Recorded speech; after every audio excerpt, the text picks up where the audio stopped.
ठीक कहनी असो छठ में न राजा जी तनी को नहीं ठीक कहनी तो सुनी सचहू में बनी रउआ ले जी राजा करे जा बोली उखिया ले आवे खाती के करा के भेजी राजा करे जा बोली उखिया ले आवे खाती के करा के भेजी। बोला बोला सूरज देव की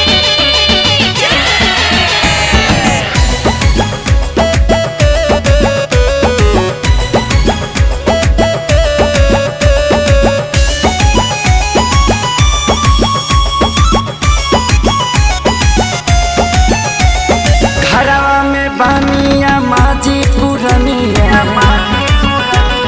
यहाँ के भेजब तो कही का दुनिया घरवा में बानिया माजी पुरनिया यहाँ के भेजब तो कही का दुनिया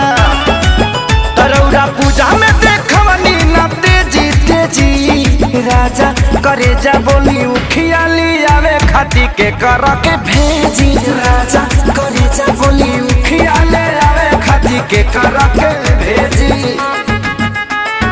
के करा के भेजी उखिया ले आवे खाती के करा के भेजी।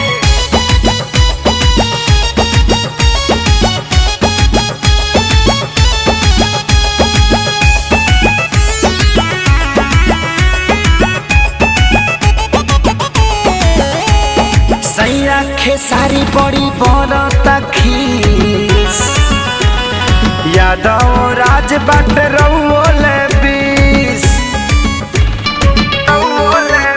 हाँ सैया खेसारी बड़ी बरता खीस यादव राज बाट रउले बीस हारी कोई हमें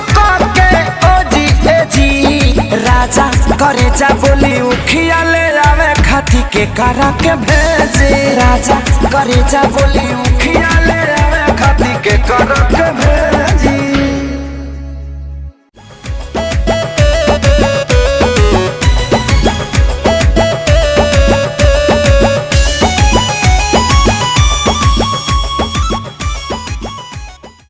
हारी कोई हमें